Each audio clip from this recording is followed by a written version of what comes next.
nous allons donc reprendre avec Michel Habib, neurologue au CHU Marseille, président de réseau 10 Formadis Mélodis, et mon co-directeur de thèse, qui nous fait l'honneur d'être avec nous malgré les soucis de grève, puisque normalement il aurait dû être avec nous, mais auprès de nous. Et là, en fait, l'intervention va se faire donc par Skype, puisque son train a été annulé et l'avion était complet. Voilà, à notre grand désarroi, il n'est pas charnellement là, mais malgré tout, il va pouvoir faire donc une intervention d'une 50aine de minutes et puis après avoir un temps d'échange également. Donc le sujet, au potentiel et difficultés d'apprentissage, une nouvelle entité au sein des troubles neurodéveloppementaux.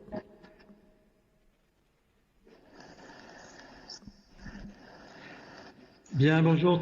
Est-ce que vous m'entendez? Vous m'entendez bien.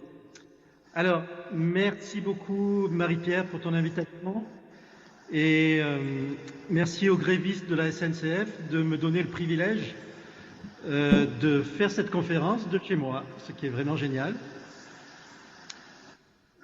Et donc je vais vous parler de haut potentiel, difficultés d'apprentissage, et je vais essayer pendant ces 50 minutes, de vous convaincre de la possibilité de créer une nouvelle entité au sein des troubles neurodéveloppementaux qu'on pourrait appeler HP10 ou haut potentiel et difficultés d'apprentissage. C'est une proposition qui m'est inspirée par mon expérience clinique de ces, on va dire, 15 dernières années, où on a rencontré beaucoup de cas qui répondaient à cette entité paradoxale, finalement, d'enfants à très haute potentialité intellectuelle, et malgré cette potentialité, des difficultés qui avaient la caractéristique d'être étonnamment stéréotypées. Et c'est ce côté stéréotypé qui m'incite à en faire une entité en soi. Donc je vais essayer de vous montrer, si vous pouvez passer la diapositive suivante. Non, pardon, la précédente. Voilà.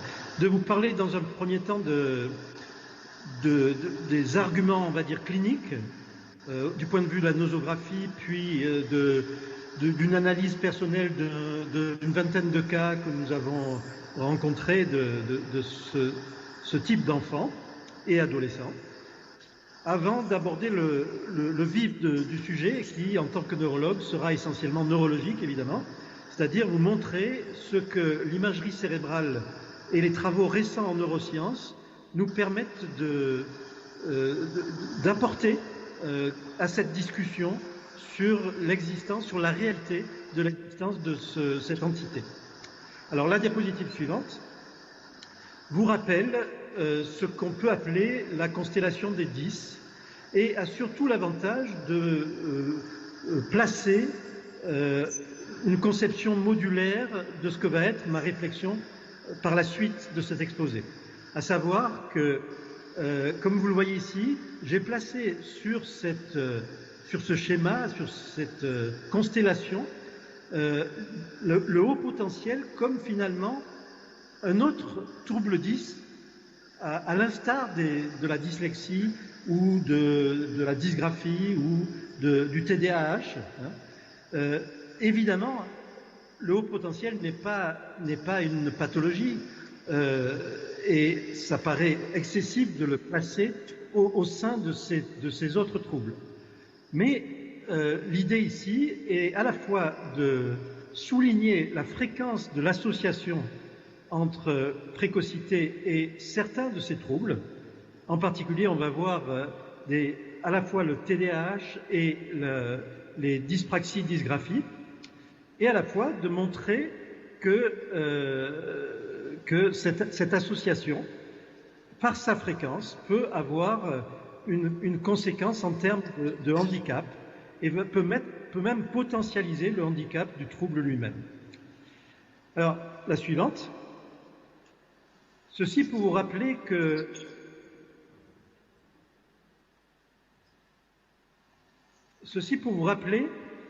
le DSM-5, en 2013, a proposé a fait la proposition d'un nouveau concept, celui de troubles neurodéveloppementaux. Les troubles neurodéveloppementaux permettant de regrouper sous un même vocable différentes entités qui jusqu'alors étaient considérées comme séparées, au moins du point de vue de la nosographie, à savoir les troubles d'apprentissage, dyslexie, dysgraphie, dyscalculie, les troubles de la communication, les troubles moteurs, en particulier la dyspraxie et les troubles de l'acquisition des coordinations, les troubles de l'attention avec ou sans hyperactivité, TDAH, et même les troubles du spectre autistique, donc sous un même vocable des troubles neurodéveloppementaux. Alors, le thème dont on va parler, les hauts potentiels 10, les HP10, ne font pas encore partie des troubles neurodéveloppementaux, mais ma proposition serait de pouvoir éventuellement les inclure à l'intérieur de ce chapitre-là.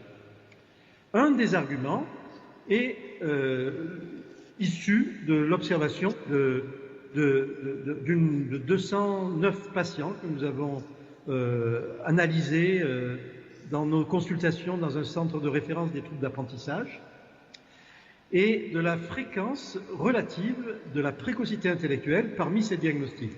Vous voyez ici, sur 209 patients, reçus successivement à une consultation spécialisée de troubles d'apprentissage, on a eu la surprise de pouvoir faire le diagnostic de précocité intellectuelle chez 21 d'entre eux, c'est-à-dire plus de 10%. La suivante. Excusez-moi, j'ai la suivante encore. Voilà. Donc, sur 209 patients, 21 avaient le diagnostic de précocité intellectuelle. Or, 21 sur 209, c'est beaucoup plus que l'incidence attendue, du point de vue statistique, de la précocité intellectuelle, qui, comme vous le savez, diapositive suivante, est de l'ordre de 2%, 2 à 3%. Donc, l'écart entre ces 2 à 3% attendus et les plus de 10% dans une consultation de troubles d'apprentissage pose question et laisse penser qu'il y a une fréquence plus importante qu'on ne l'attendrait de la précocité intellectuelle parmi les enfants souffrant de troubles d'apprentissage. La suivante.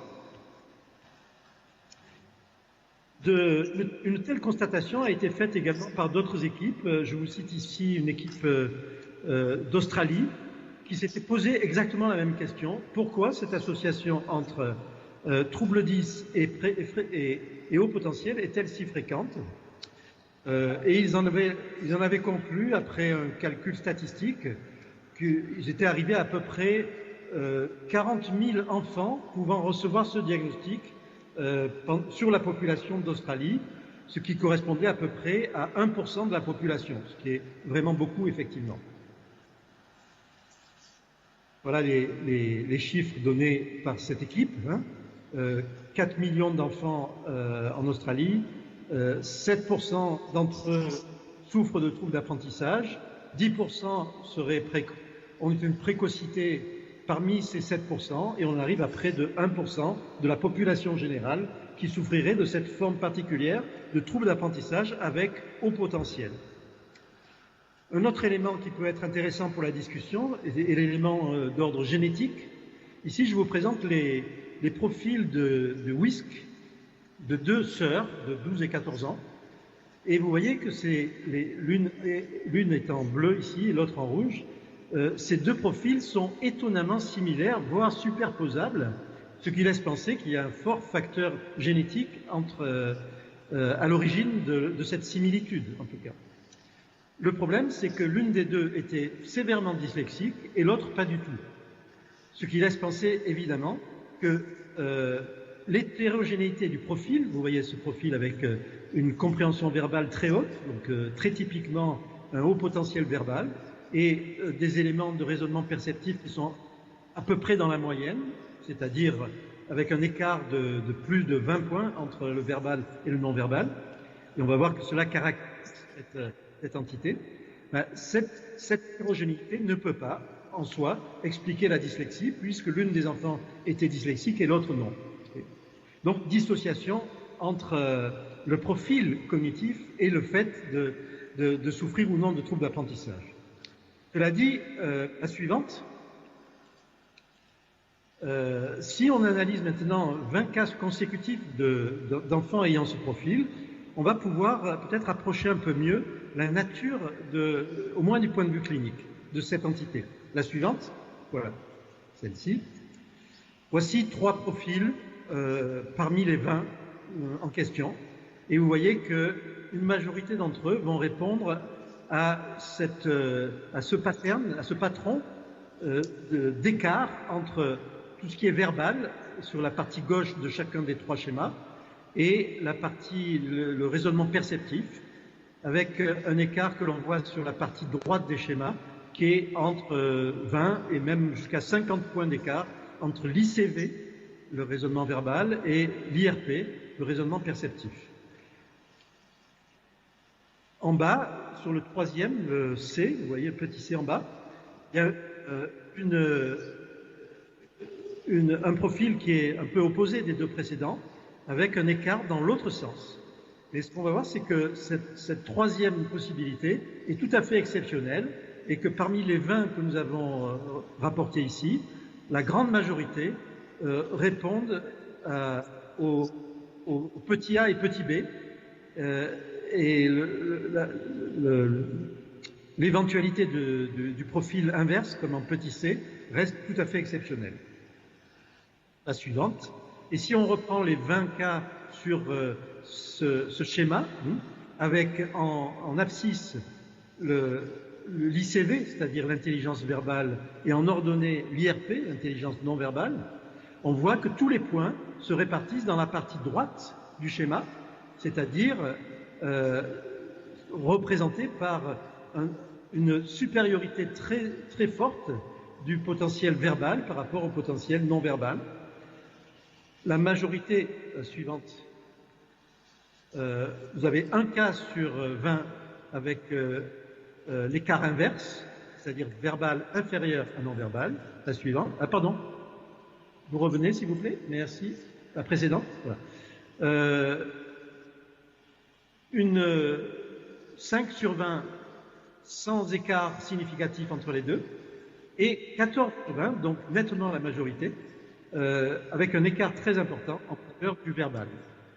Donc, à partir de ces 20 cas, on peut déjà dire que la répartition de cette hétérogénéité ne se fait pas au hasard, elle se fait très nettement en faveur de l'intelligence verbale et aux dépens de l'intelligence non verbale. La suivante. Un autre élément que nous avons étudié chez ces 20 patients, c'est la présence ou non d'une dyslexie.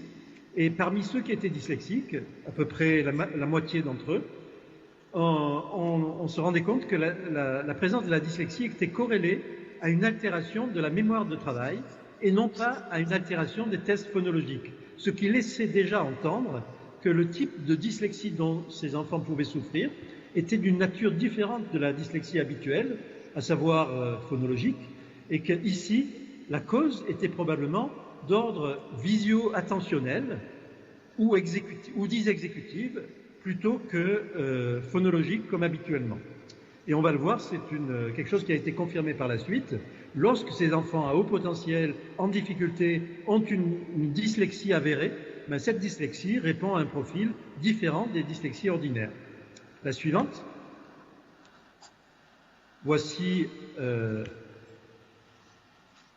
que j'ai ici, un autre cas, vous voyez, avec ce même écart sur le verbal et le non-verbal. Suivante. Cet enfant qui avait, je crois, 15 ans, réalisait une figure de Ré qui était assez bonne pour un enfant on va dire, de 15 ans, mais très mauvaise pour lui, qui avait un QI élevé. On s'attendait à une figure de Ré beaucoup mieux réalisée. Et donc, finalement, bien qu'il n'y ait pas de difficulté particulière d'apprentissage de la lecture ni des mathématiques, cet enfant relevait probablement du cadre d'une dyspraxie visuospatiale. Toutefois, cette dyspraxie était masquée par son haut potentiel, qui faisait qu'elle ne s'était pratiquement jamais manifestée du point de vue scolaire, ni au point de vue de son comportement général. Voilà, suivante, un autre profil, tout à fait similaire, encore une fois. À gauche, la compréhension verbale, 18, 18 et 17, vous voyez, c'est excellent. Le raisonnement perceptif, 8 en cube, 8 en IDC, 14 en matrice, avec un écart, on le voit à droite, de 51 points entre l'ICV et l'IRP. Cet enfant n'avait aucun retard, ni moteur, ni en langage, ni en écriture. Il avait acquis la lecture après un mois de CP. Il s'ennuyait en classe, il était simplement turbulent, avait toutefois quelques difficultés en mathématiques. Le suivant, encore un profil du même type, chez le frère du précédent, de la précédente. Encore un écart aux dépens du perceptif et en faveur du verbal. Et ici, un élément nouveau qui est une lenteur de traitement, la vitesse de traitement qui est altérée, on le voit sur la droite de la figure. La suivante. Voilà ce qu'on a pu voir dans certains cas, une dysgraphie qui peut être plus ou moins importante et qui est souvent le point qui va finalement achoper dans les apprentissages de ces enfants, la lenteur d'écriture qui est pénalisante et qui est très fréquente. Un autre élément très fréquent, la suivante, est ce qu'on peut appeler une dyschronie, c'est-à-dire des difficultés de se repérer dans le temps, et tout ce qui concerne la cognition temporelle. Vous voyez ici un questionnaire qu'on avait mis au point pour évaluer cet aspect des difficultés de certains de ces enfants, des difficultés à se repérer dans le temps, à évaluer les durées, et une lenteur finalement dans le développement de tout ce qui a trait à la cognition temporelle. Et il s'avère que ces aspects-là sont très liés à la possibilité de réaliser cette tâche très connue des rééducateurs, qu'on appelle la tâche de Mira Stambach, qui consiste à répéter un rythme entendu. Certains de ces enfants ont cette difficulté-là, et cette difficulté paraît corrélée à l'intensité de leur difficulté à se repérer dans le temps en général. Et la diapositive suivante, lorsqu'on met en corrélation l'indice de vitesse de traitement du WISC avec ces éléments de cognition temporelle, on s'aperçoit qu'il y a une nette corrélation entre les deux, à savoir ceux qui sont les plus altérés en indice de vitesse de traitement sont aussi les plus altérés du point de vue de la cognition temporelle, ceux qui ont le plus de difficultés à se repérer dans le temps en général, et en général aussi avec des difficultés de l'ordre de l'organisation à la fois du discours et des actes, qui relèvent plus d'une dysfonction exécutive générale qu'ont souvent ces enfants aussi, et qui vient compléter ce tableau. Et donc, la suivante, en résumé, on peut dire que le profil des enfants à haut potentiel et en difficulté, qu'ils aient ou non connu des difficultés d'acquisition de la lecture, on a vu que ce n'était pas le cas de tous, est différent de celui de la majorité des enfants 10 ordinaires. Il est caractérisé dans la grande majorité des cas par un écart moyen de plus de 20 points en faveur de l'indice de compréhension verbale, suggérant un excellent raisonnement verbal et un profil relatif de dyspraxie, ou, on va le revoir, de syndrome hémisphérique droit, incluant souvent des difficultés d'acquisition des coordinations, des notions spatiales et des notions temporelles. Plus de la moitié des enfants ont souffert de difficultés de lecture. Lorsqu'ils souffraient de difficultés de lecture, cette difficulté semblait en lien avec une limitation de la mémoire de travail, suggérant un trouble dysexécutif associé. Et chez un quart des enfants, les performances en calcul étaient, encore une fois paradoxalement, parce qu'on est face à des enfants brillants par ailleurs, ces performances en calcul étaient en dessous du niveau escompté, donc chez un quart d'entre eux. La suivante. Un autre élément qu'on a trouvé très régulièrement chez eux est une faiblesse de l'estime de soi, que l'on peut mesurer ici par des questionnaires spécifiques comme celui de Cooper-Smith, que connaissent bien tous les psychologues.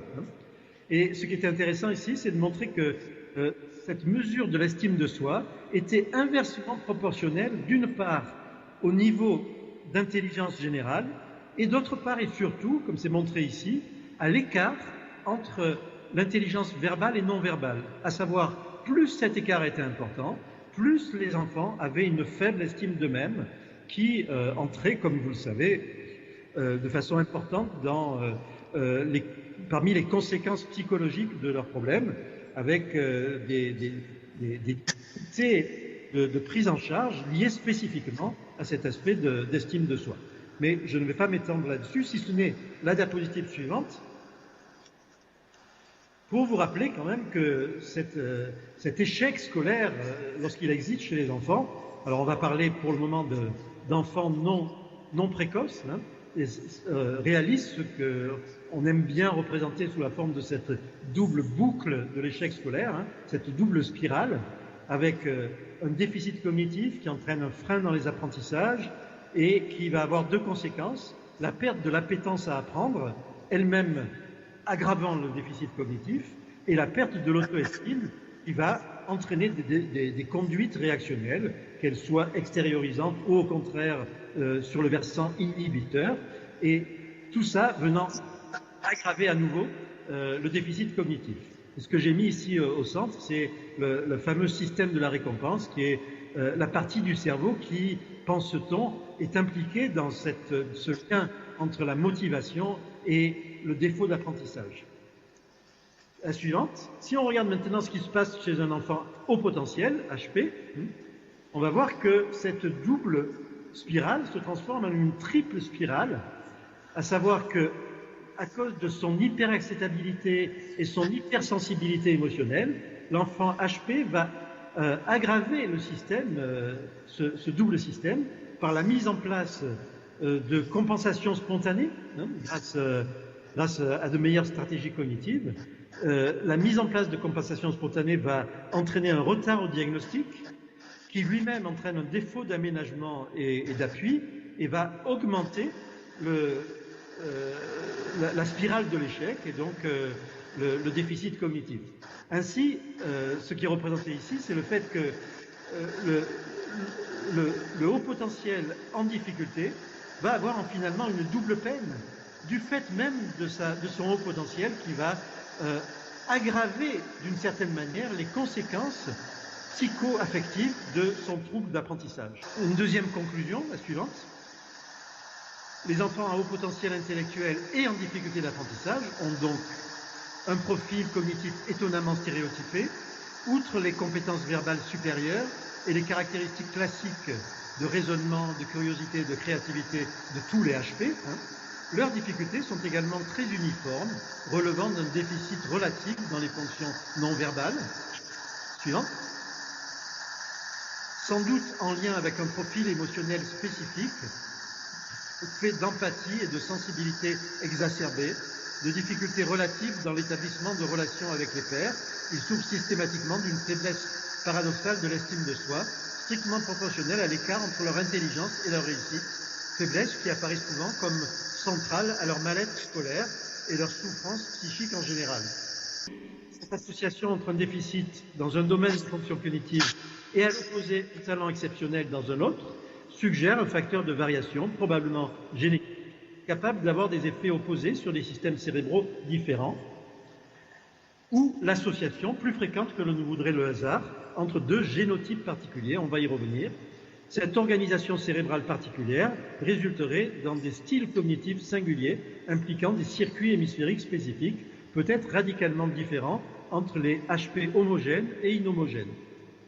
Voilà donc cette première partie, ce qu'on peut dire du point de vue clinique. Maintenant, essayons de réfléchir ensemble sur les mécanismes sous-jacents et de voir ce que l'imagerie cérébrale nous apprend de ce point de vue. Alors l'imagerie cérébrale, juste la suivante pour vous rappeler, va permettre de répondre à trois questions: comment, où et pourquoi, grâce à deux types d'imagerie, fonctionnelle et morphologique. L'imagerie fonctionnelle, on va le voir assez rapidement, a historiquement permis de montrer, de répondre à deux hypothèses dont aucune ne s'est avérée exclusive de l'autre. Je reviendrai là-dessus, celle des ressources neurales, à savoir est-ce qu'une augmentation d'activation cérébrale chez un enfant HP signifie qu'il fonctionne mieux ou moins bien finalement, ou par ailleurs, est-ce qu'une diminution d'activité dans ces mêmes régions ne signifierait pas une plus grande facilité dans la tâche qu'on lui propose. L'imagerie fonctionnelle permet aussi de mesurer la connectivité fonctionnelle entre deux zones du cerveau, et on va voir que beaucoup de données récentes sur le cerveau de l'adolescent HP et de l'adulte HP sont issues de cette nouvelle technique qu'on appelle de connectivité de repos. L'imagerie morphologique, maintenant, a de son côté apporté deux ordres d'informations sur le développement différent du cortex cérébral, de l'épaisseur du cortex chez les enfants HP, et d'autre part, grâce à des études longitudinales, sur la connectivité elle-même anatomique, et on terminera par ça. La suivante. Les premières études sur le cerveau du haut potentiel en général ont apporté une information qui venait contredire ce que l'on pensait jusqu'alors, à savoir l'idée générale qui était propagée autour de comment fonctionne le cerveau d'un enfant à haut potentiel le fonctionnement était probablement généralement différent, à savoir un cerveau qui fonctionnait mieux dans son ensemble, plus facilement, plus vite, plus en arborescence, comme certains l'ont dit. En fait, cette notion d'arborescence, elle s'est avérée totalement fausse du point de vue neuroscientifique, puisqu'au contraire, ce n'est pas l'ensemble du cerveau qui fonctionne différemment, mais seulement certaines parties du cerveau, et en particulier les deux régions frontales et pariétales de chacun des hémisphères. Ici, dans une étude qui a mesuré l'activité cérébrale en comparant des tâches de tâches à surcharge plus ou moins importantes en facteur G, c'est-à-dire en partie la plus fluide de l'intelligence, et également la suivante, dans des études qui ont comparé des personnes à haut potentiel et à potentiel ordinaire, on va dire, et dans les deux cas, c'est non pas des modifications diffuses du cerveau qu'on a observées, mais bien des modifications dans des zones restreintes, et tout particulièrement dans les deux hémisphères, les régions frontales et pariétales. La suivante. Alors ici, on nous montre la différence d'activation entre des personnes à haut potentiel ordinaire, et on voit que ces différences apparaissent surtout dans les régions pariétales et dans les régions frontales. La suivante. Avec une corrélation entre le degré, l'intensité de l'activité dans les régions pariétales et le niveau d'intelligence, en particulier en facteur G, sur les tâches chargées en facteur G. La suivante. Cela a amené deux chercheurs américains, Young et Ayer, à proposer une théorie qui a eu beaucoup de succès qu'ils ont appelée théorie de l'intégration pariéto-frontale de l'intelligence, en montrant que plus de 37 études jusqu'alors convergeaient vers la même conclusion, à savoir ce n'est pas une différence de fonctionnement global du cerveau qui explique l'intelligence et le haut potentiel, mais bien une différence d'activité dans des zones restreintes, frontales et pariétales de leur cerveau. La suivante. Cette hypothèse a été confirmée puis précisée par des travaux ultérieurs, vous voyez ici à partir des années 2008-2010, montrant que la connectivité entre les régions frontales et pariétales était proportionnelle au degré, au niveau du quotient intellectuel.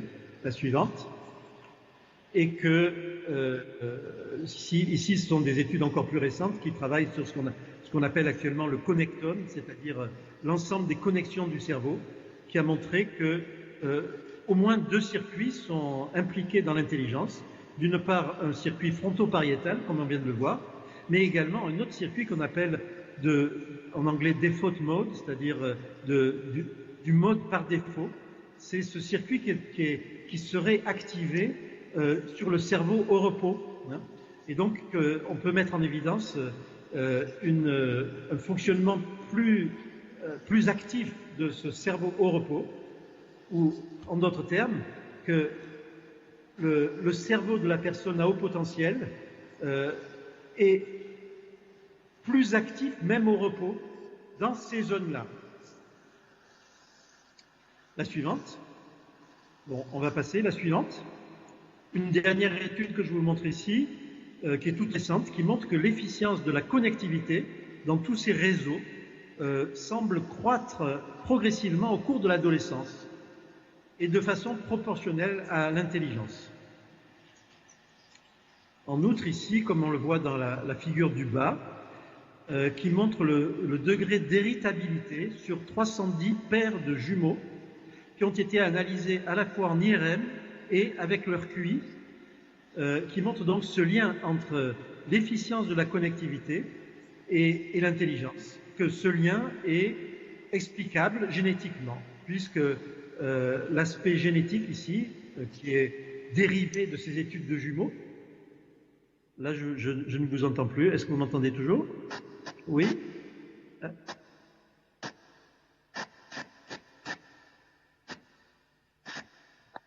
Ah oui, j'entends à nouveau. Vous m'entendez? Oui. Alors donc, que ces études de jumeaux prouveraient que cette efficience, cette relation entre efficience et intelligence augmente jusqu'à l'adolescence, jusqu'à expliquer 87% de la variance à l'âge de 16 ans. Donc, pour résumer ce dernier travail, hein, il y a un degré d'héritabilité de l'efficience qui devient de plus en plus important jusqu'à l'âge de 16 ans. La suivante, un dernier travail là, qui me semblait intéressant de vous proposer ici, c'est ce qu'il est maintenant coutumier d'appeler la cognition créative, englobant la résolution de problèmes créatifs et la performance artistique. Ici, on vous montre les IRM, la connectivité dans le réseau par défaut, en bleu à la partie basse de cette figure, au cours de l'improvisation chez un pianiste. Et on vous montre que ce fameux réseau par défaut, qui est spécifiquement activé chez les personnes haut potentiel, s'active de façon préférentielle lors de l'improvisation, donc durant la mise en activité de ces fonctions de création, de cognition créative. La suivante. La même chose a été mise en évidence lors de production de pensées divergentes, en particulier dans la génération de poésie. Voilà, pour la petite histoire et pour vous montrer un petit peu ce qui se fait actuellement dans le domaine en matière d'imagerie cérébrale. La suivante. Donc, en résumé de ces données d'imagerie fonctionnelle, on montre une convergence de résultats en faveur d'une suractivation chez le haut potentiel d'un circuit bilatéral fronto-pariétal dont l'activité est fortement liée au quotient intellectuel. Ce circuit est non seulement suractivé lors de tâches cognitives verbales ou non verbales, mais aussi au repos en dehors de toute tâche cognitive. Mais ce circuit fronto-pariétal n'est pas le substrat unique de l'intelligence. Un lien fort existe entre l'intelligence et le degré de connectivité globale qui caractérise certaines parties de ce circuit. Donc le terme de connectivité, le terme à la mode actuellement en termes d'imagerie cérébrale en relation avec l'intelligence et le haut potentiel. Un entraînement intensif au raisonnement verbal, je ne voulais pas montrer, c'est un autre travail qui a montré que cette différence d'activité pouvait s'entraîner et s'accentuer par un entraînement spécifique. Et enfin, l'interaction entre le réseau fronto-pariétal et le réseau du mode par défaut, donc le réseau de fonctionnement au repos du cerveau, serait spécifiquement impliqué dans l'activité créative et la pensée divergente. Alors passons maintenant aux données issues de l'imagerie morphologique. On a vu l'imagerie fonctionnelle, l'imagerie maintenant morphologique. Avec deux types de techniques qui sont étudiées. Une technique qu'on appelle tractographie, qui montre les fibres de substances blanches, ce qui est montré ici dans le petit schéma à gauche en bas. Vous avez ici un faisceau qu'on appelle le faisceau arqué, qui est un des faisceaux de substances blanches qui ont été le plus étudiés par cette technique. Et vous voyez qu'on arrive maintenant à visualiser de façon très précise, fibre par fibre, ce qui se passe à l'intérieur de notre substance blanche, c'est-à-dire tous ces câbles de connexion entre les différentes régions du cortex cérébral. Et à droite, une autre technique qu'on appelle le VBM, qui mesure de façon très précise l'épaisseur du cortex, et on va voir que la trajectoire développementale, c'est-à-dire l'évolution de cette épaisseur au fil des années pendant l'enfance, a été une des découvertes importantes de ces dernières années. La suivante. Voici donc ce qui se passe entre l'âge de 7 ans et l'âge de 16 ans. Alors donc, l'idée c'est qu'il y a une différence d'épaisseur corticale entre les enfants à haut potentiel et à l'intelligence moyenne qui varie, qui se modifie au cours des années pour atteindre un pic vers 13 ans et diminuer vers 16 ans. Ça, c'est donc la différence d'épaisseur entre haut potentiel et potentiel ordinaire.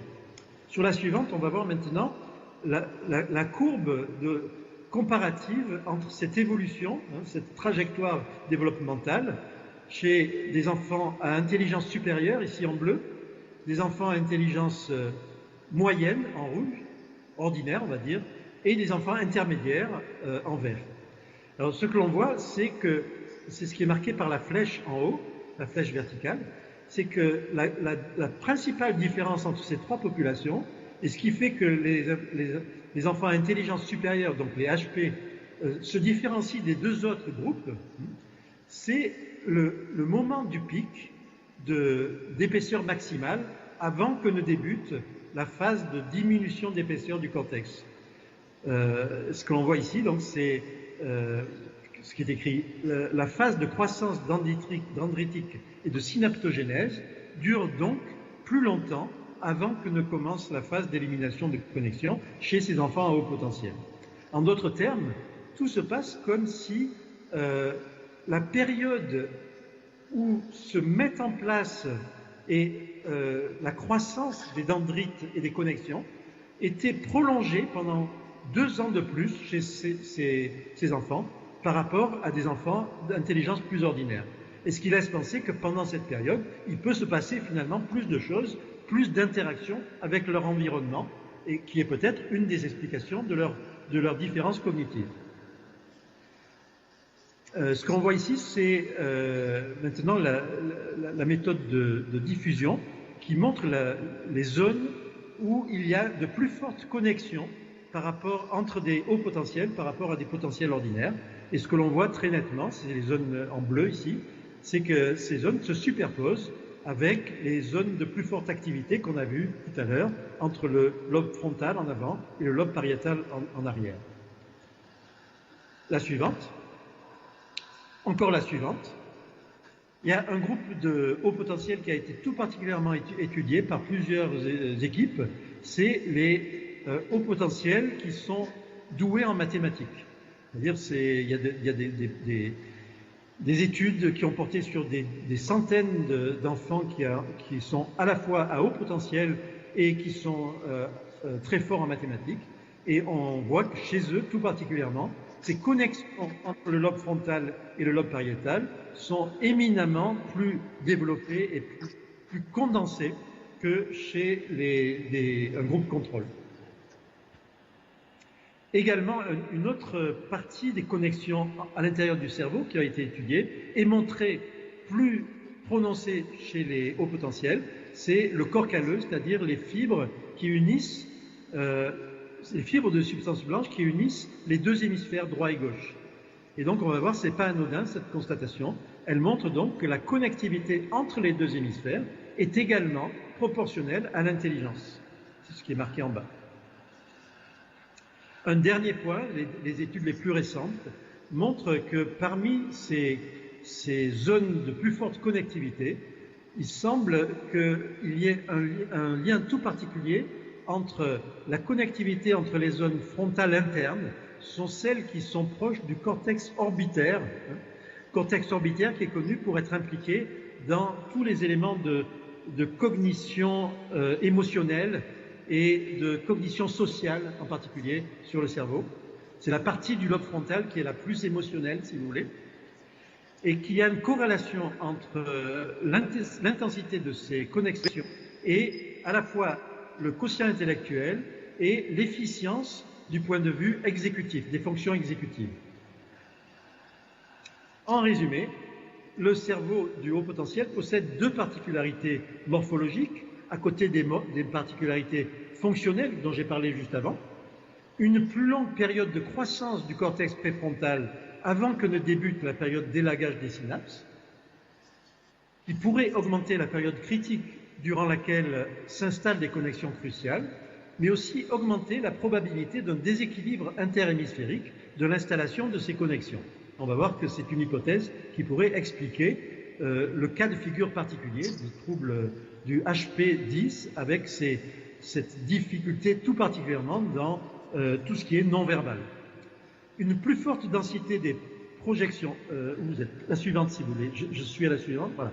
Donc, une plus longue période de croissance du cortex préfrontal, une plus forte densité des projections du lobe pariétal sur le cortex frontal, on l'a vu, d'où une connectivité plus efficiente entre les régions perceptives, spatiales et les systèmes exécutifs, expliquant peut-être la qualité des raisonnements, en particulier mathématiques.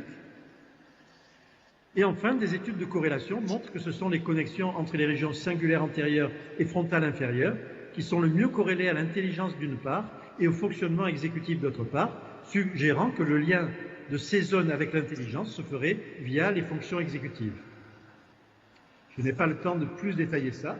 Je voudrais, pour terminer, me concentrer sur, voilà, après avoir vu finalement quelles sont les caractéristiques du cerveau haut potentiel en général, quelles peuvent être les caractéristiques du cerveau haut potentiel et à la fois haut potentiel et 10. En fait, on va être très déçu parce qu'il n'y a pratiquement aucune étude sur les particularités du HP10. HP et trouble 10, quelle particularité cérébrale? Voilà. Je voudrais vous décrire, pour terminer, une étude qui est, à ma connaissance, la seule qui se soit intéressée à cette problématique, à savoir la comparaison de la connectivité cérébrale entre trois populations, des adultes, des adolescents et adultes à intelligence ordinaire, des hauts potentiels homogènes et des hauts potentiels hétérogènes. Et lorsqu'on regarde dans cette étude les hauts potentiels hétérogènes, on s'aperçoit qu'ils avaient systématiquement une supériorité du potentiel verbal sur le non-verbal. 100% des personnes qui sont dans cette rubrique qu'ils appellent ici hétérogène, vous voyez en haut à droite le tableau de description des cas. Vous avez contrôle, hétérogène HIQ et homogène HIQ. Et vous voyez donc le total, 129 pour les hétérogènes, 139 pour les homogènes. Le verbal, 144 pour les hétérogènes, 136 pour les homogènes. Et le non-verbal, 117 pour les hétérogènes et 136 pour les homogènes. Je ne sais pas si vous arrivez à suivre malgré le fait que vous n'avez pas ma flèche. Très bien. Alors donc l'idée, c'est que vous avez ici 24 sujets à haut potentiel hétérogène et 20 sujets à haut potentiel homogène qu'on va pouvoir comparer du point de vue de leur connectivité cérébrale. Alors, si l'on prend la totalité des enfants à haut potentiel, tous les petits points bleus que l'on voit sur la figure du bas correspondent à une plus forte connectivité à l'intérieur de leur substance blanche entre différentes zones de cortex par rapport au sujet témoin à intelligence ordinaire. Donc une augmentation de la connectivité dans les deux hémisphères, dans tous les faisceaux qui vont de l'arrière à l'avant du cerveau, et également tous les faisceaux qui vont de la droite à la gauche, c'est-à-dire dans le corps calleux. On va voir ça sur la suivante. Vous voyez ici en haut les précoces homogènes et en bas les précoces inhomogènes. Et si vous faites bien attention, vous voyez que ces parties bleues se répartissent de façon assez différente entre les homogènes et les hétérogènes, dans la mesure où il y a deux différences fondamentales. Les homogènes sont mieux connectés pour leurs deux hémisphères, gauche à droite et droite à gauche, c'est inversé, alors que les hétérogènes sont un peu comme les homogènes pour ce qui est de leur hémisphère gauche, mais pas du tout pour ce qui est de leur hémisphère droit, qui ressemblerait beaucoup plus à une connectivité, si vous voulez, de sujets non précoces ou d'intelligence ordinaire. En d'autres termes, la suivante. Vous voyez ici, chez les homogènes, une très forte connectivité à la fois dans les deux hémisphères et dans le corps calleux. Vous voyez les deux cercles rouges. Le cercle rouge de gauche vous montre la partie inférieure du lobe frontal droit, qui est très symétrique par rapport au lobe frontal gauche, alors qu'en bas, chez les hétérogènes, ce lobe frontal droit, il a une connectivité qui est beaucoup moins forte que les homogènes et qui ressemble plus à on va dire, un lobe frontal de neurotypique, de personnes normalement intelligentes. Donc, pour résumer ce travail, il y a deux différences fondamentales entre les précoces homogènes et hétérogènes. D'une part, une connectivité à l'intérieur du lobe frontal droit qui est moins forte chez les hétérogènes que chez les homogènes, qui sont plus symétriques, vous voyez, et d'autre part, une moindre connectivité dans le corps calleux, c'est-à-dire entre les deux hémisphères, chez les hétérogènes, alors que la connectivité entre les deux hémisphères est très forte chez les précoces homogènes. Donc, pour conclure cette étude récente, c'est une équipe lyonnaise de Fanny Nussbaum qui a découvert ça. De manière globale, les résultats confirment que le cerveau des HP possède des particularités en termes de connectivité, en particulier entre les régions frontales et postérieures, mais aussi sur les connexions interhémisphériques. Qu'ils aient un profil homogène ou hétérogène, les HP ont donc une plus forte densité axonale et donc probablement une meilleure efficacité de la transmission d'informations entre ces régions, frontales et pariétales. Et les différences entre les deux groupes apparaissent au niveau de l'asymétrie hémisphérique et des connexions calleuses. Les homogènes sont plus bilatéraux, alors que les hétérogènes privilégient nettement l'hémisphère gauche. La région frontale inférieure droite, impliquée dans la régulation émotionnelle, entre autres, est particulièrement affectée par cette asymétrie. On va dire que c'est la région du lobe frontal qui est le plus impliquée dans l'interface entre émotion et cognition, pour être schématique. De même que le corps calleux, l'ensemble suggérant que les HP hétérogènes fonctionnent de manière plus asymétrique et moins bihémisphérique. La suivante. Maintenant, si on regarde ce qui se passe chez les personnes non haut potentiel, mais qui ont un défaut dans les mécanismes cognitifs hémisphériques droits, puisque c'est ça qui semble être central chez cette sous-population des hauts potentiels, on s'aperçoit qu'il y a une modification de la connectivité chez les TDAH, ici une méta-analyse de la connectivité chez les TDAH, et la suivante également chez les enfants qui ont à la fois un TDAH et une dyspraxie ou un trouble du développement des coordinations, avec une asymétrie dans les deux cas en faveur du côté gauche et en défaveur du côté droit.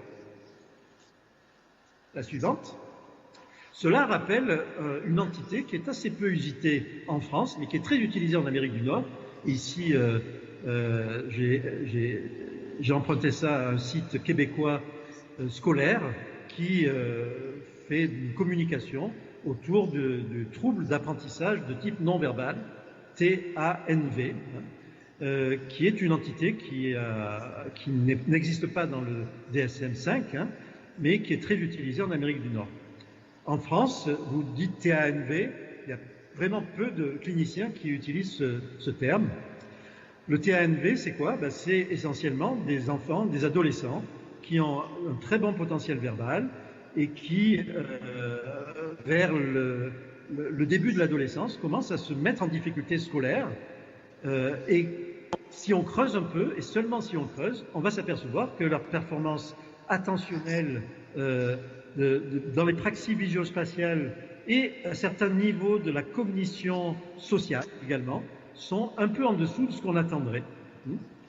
Des travaux en imagerie chez ces enfants ont montré qu'ils avaient comme seule différence visible par rapport à d'autres populations comme les TDAH ou comme les autistes à haut fonctionnement, ils ont un corps calleux qui est moins développé que les témoins normaux, neurotypiques, que les TDAH et que les autistes successivement. Donc, un corps calleux qui est significativement plus petit que les témoins normaux, que les TDAH, alors que les autistes de haut niveau ont un corps calleux plus volumineux que les autres groupes. Donc, en conclusion, il existe à présent une quantité suffisante d'arguments convergents, cliniques, théoriques et d'imagerie pour considérer l'HP10 comme une entité à part entière parmi les troubles neurodéveloppementaux. Cette entité n'a pas encore d'identité, donc entité mais pas identité nosographique, ni de cause génétique établie, mais tout laisse penser qu'elle révèle la superposition de deux neurophénotypes distincts qui, pour des raisons encore inexpliquées, coexisteraient chez un même individu. Une connectivité accrue et plus efficiente que la majorité des individus, en particulier dans certains circuits fronto-pariétaux, et une asymétrie de développement de ces mêmes circuits et de leur projection sous-corticale, dans la grande majorité des cas, aux dépens de l'hémisphère droit, donc favorisant les processus sous-tendus par l'hémisphère gauche, donc les processus verbaux-linguistiques. Le phénomène clinique, le phénotype clinique serait typiquement un syndrome développemental non-verbal surajouté à un tableau qualitatif de précocité ou de haut potentiel qui se manifeste dès lors plus ou moins exclusivement dans le domaine verbal. Alors pour terminer, je vous ai mis une petite illustration hypothétique de ce que serait le profil de connectivité d'un sujet HP à haut potentiel, d'un sujet qui a un trouble d'apprentissage non verbal et d'un sujet à haut potentiel 10, HP10. Et vous voyez que le HP10 serait en quelque sorte une superposition des deux phénotypes HP et trouble d'apprentissage non verbal. Resterait à expliquer pourquoi la coexistence de ces deux profils serait si fréquente, voire de plus en plus fréquente, puisqu'on a vraiment l'impression, je ne sais pas si c'est aussi l'impression des cliniciens qui nous écoutent, mais on a vraiment l'impression qu'il y en a de plus en plus dans nos consultations. On va expliquer ça en général par une meilleure détection, en disant qu'on a maintenant des moyens et on est plus à l'écoute et alerté à cette éventualité, mais on pourrait aussi envisager d'autres explications, comme des facteurs liés à l'environnement social et culturel qui change et qui évolue très vite, vous le savez bien, mais y compris l'environnement prénatal, comme certains stéroïdes hormonaux connus pour influencer le développement asymétrique du cerveau. Il y a des travaux qui ont montré que la testostérone en prénatal était capable d'influencer de façon très significative l'installation des asymétries cérébrales. Et récemment, il a été montré que ces aspects d'asymétrie cérébrale avaient à la fois une composante génétique, éventuellement modifiable par l'environnement endocrinien et hormonal, mais que des perturbateurs endocriniens pouvaient modifier cette influence des hormones sur le développement cérébral. Et donc, ici, on aurait une hypothétique explication d'un effet d'environnement et de l'environnement changeant et évolutif auquel on assiste à l'heure actuelle sur une fréquence apparemment accrue de certains de ces tableaux, dont celui que je me suis permis de vous suggérer ici sous le terme de HP10. Voilà, je vous remercie de votre attention. De préciser qu'on est sur notre 4e conférence Potentiel 10 et qu'à chaque fois on se permet de parler de IP10 95, c'est-à-dire on parle de conférence interactive IP10 95, alors 95 pour Val d'Oise, mais le IP10 c'est bien parce que cliniquement on a bien effectivement, pour te rejoindre Michel, alors pas forcément en termes d'entité nosographique et pas avec tout le bagage neuroscientifique qu'il y a derrière, mais en tout cas au niveau de nous, de la clinicité du terrain, de nos observations, cette association effectivement du haut potentiel avec des troubles 10 associés qui compliquent évidemment le diagnostic serait simplifié par ce que tu rassembles là et ce que tu proposes là, puisqu'on a forcément tous besoin de faire des catégories de l'humain, même si l'humain ne rentrera jamais dans des cases. On a en tout cas besoin à un moment donné d'y voir un peu plus clair, et c'est vrai que cette association-là, on la voit nous dans nos cabinets et dans les classes. Donc il y avait une question. Oui, je vais essayer de poser une question à peu près à la hauteur de l'exposé. Merci, parce que c'est très très complet et riche en informations. En tout cas, moi, ce qui m'a assez frappé. Est-ce que vous m'entendez, Michel? Oui, j'entends. Ce qui m'a beaucoup frappé, ce qui frappe toujours évidemment quand on écoute des exposés de neurologues ou de neuroscientifiques d'une manière générale, c'est évidemment le lien entre les comportements et puis les éléments fonctionnels ou structuraux. Alors ok, connectivité entre le lobe frontal et puis le lobe pariétal, entre l'hémisphère droit et l'hémisphère gauche, là-dessus il n'y a aucun souci par rapport à cette observation, une observation qui reste une corrélation entre un fonctionnement HP et puis ce qu'on observe en imagerie. Moi, je me pose toujours cette question, et quelque part, vous avez commencé à répondre. Quand on dit on voit de plus en plus, c'est-à-dire que ça laisse entendre que les facteurs environnementaux sont pas étrangers à tout ça. Donc, quelle part on peut faire de l'inné et de l'acquis? Je vais dire les choses simplement comme ça, donc. Finalement, est-ce qu'on peut donner vraiment une explication structurelle ou fonctionnelle aux observations cliniques? Oui, effectivement, c'est une question qui vient à l'esprit immédiatement quand on voit ce genre de résultats. Quelle est la poule, quel est l'œuf? Où est la cause, où est la conséquence? On a une corrélation, et une corrélation ne nous dit rien sur la directionnalité de la corrélation. C'est une évidence.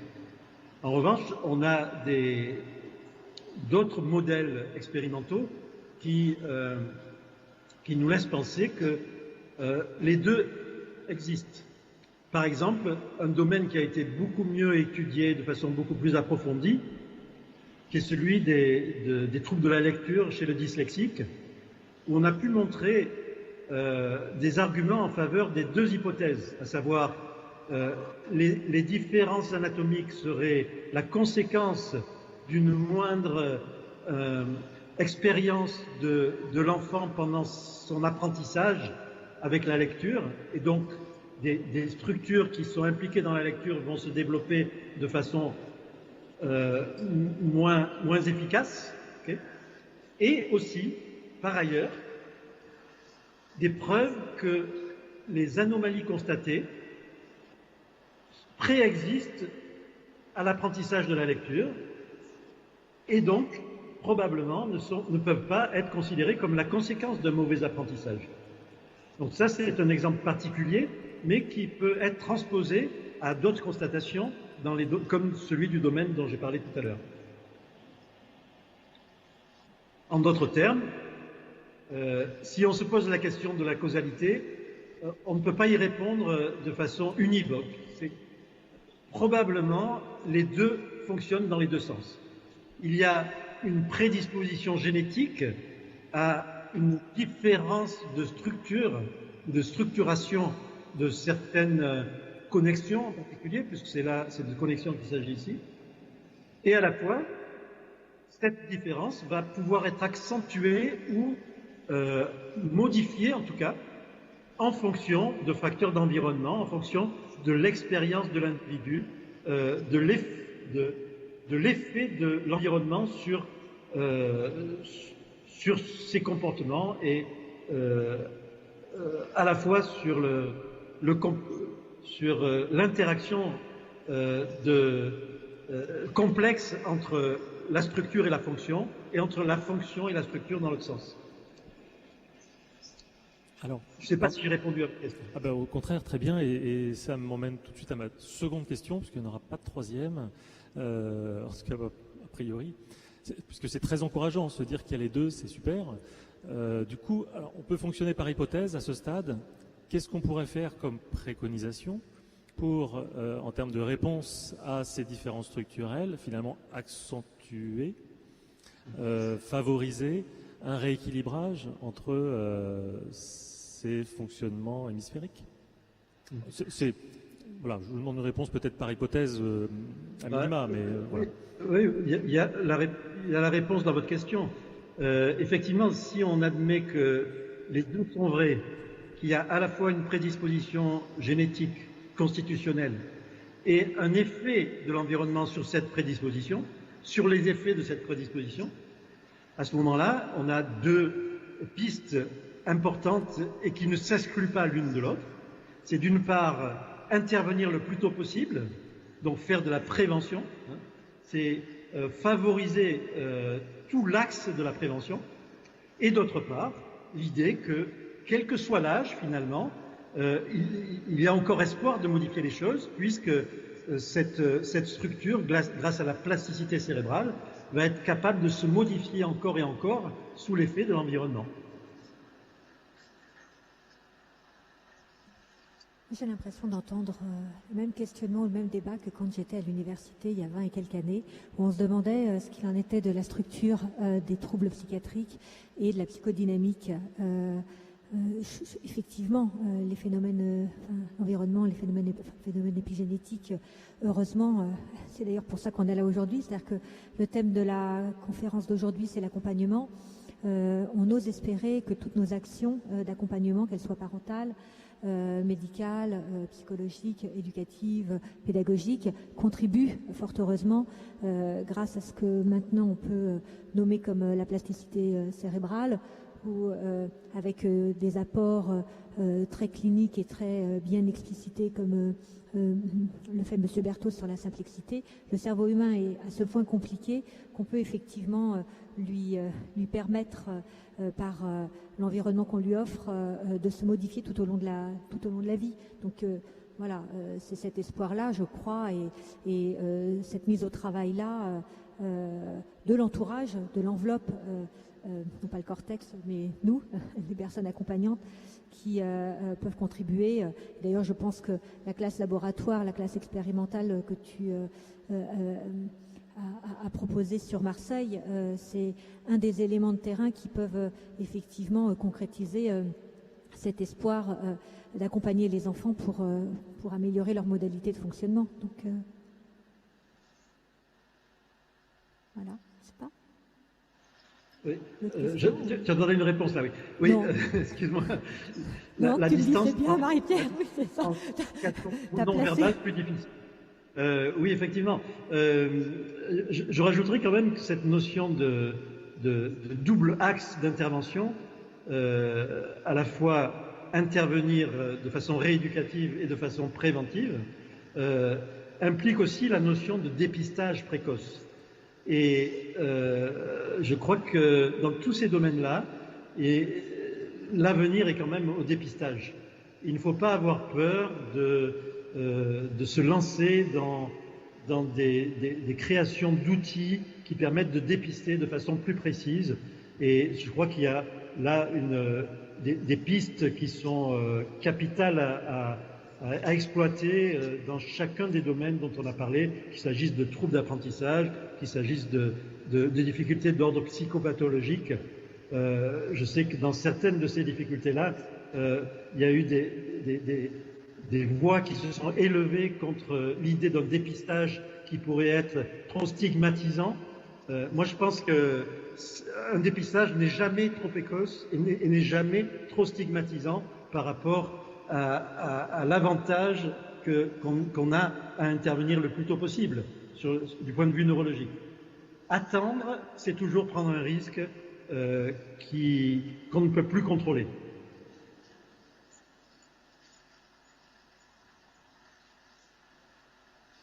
Y a-t-il d'autres interventions ou questions? Pas forcément évident de questionner après autant d'informations. Mais bon, ça a ouvert la discussion sur effectivement la prévention, le dépistage, ou mieux encore l'identification. Je pense qu'à partir du moment où on a identifié, on peut effectivement mieux accompagner. Voilà. Donc en termes certes d'intervention, mais il me semble que dans ce que j'ai pu dire tout à l'heure, je ne parlais pas nécessairement de rééducation, mais voilà, d'accompagnement pédagogique, éducatif. Voilà, on accompagne tout au long du parcours de l'enfant grâce à cette possibilité de mouvance, de mouvement, de dynamique. psychoaffectives, cognitives, neurologiques. Bon, peut-être... Bien, merci beaucoup et désolé toi, Michel, de mon absence sur votre plateau. La prochaine fois, je tâcherai de prendre le train la veille, un jour où il n'y a pas de grève. Voilà. Bonne continuation. Il faut venir plusieurs jours. Merci beaucoup.